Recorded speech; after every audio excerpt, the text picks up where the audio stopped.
Le petit bac illustré, épisode 5. Nous sommes toujours avec la lettre P pour la catégorie objet. Vous avez été nombreux à me lister plein d'objets commençant par la lettre P, mais je suis toujours incapable de faire un choix. J'ai donc redemandé à ChatGPT. Sauf que lui aussi a décidé de me mettre à l'épreuve en me faisant choisir entre deux propositions, parapluie et parasol. J'étais ravie. Mais ça, c'est sans me connaître. Parapluie, parasol, y a quelque chose à faire, non? J'ai déjà une idée en tête.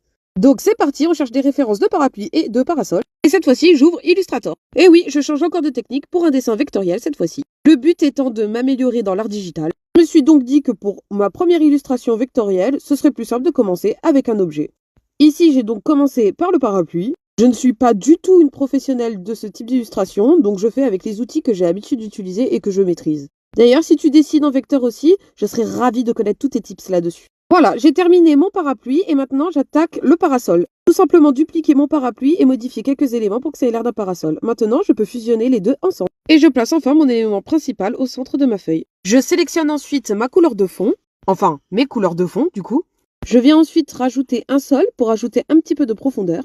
Et je m'attaque enfin aux petits éléments de l'illustration. Je n'avais pas envie de vous lâcher comme ça un objet sur une feuille blanche. J'ai donc préféré rajouter quelques petits détails et puis je trouve que ça accentue encore plus le contraste entre ces deux objets. Donc là, vous l'avez vu, je me suis amusée à faire toutes les petites gouttes de pluie qui tombent. Et qui dit pluie, dit flaque bien sûr.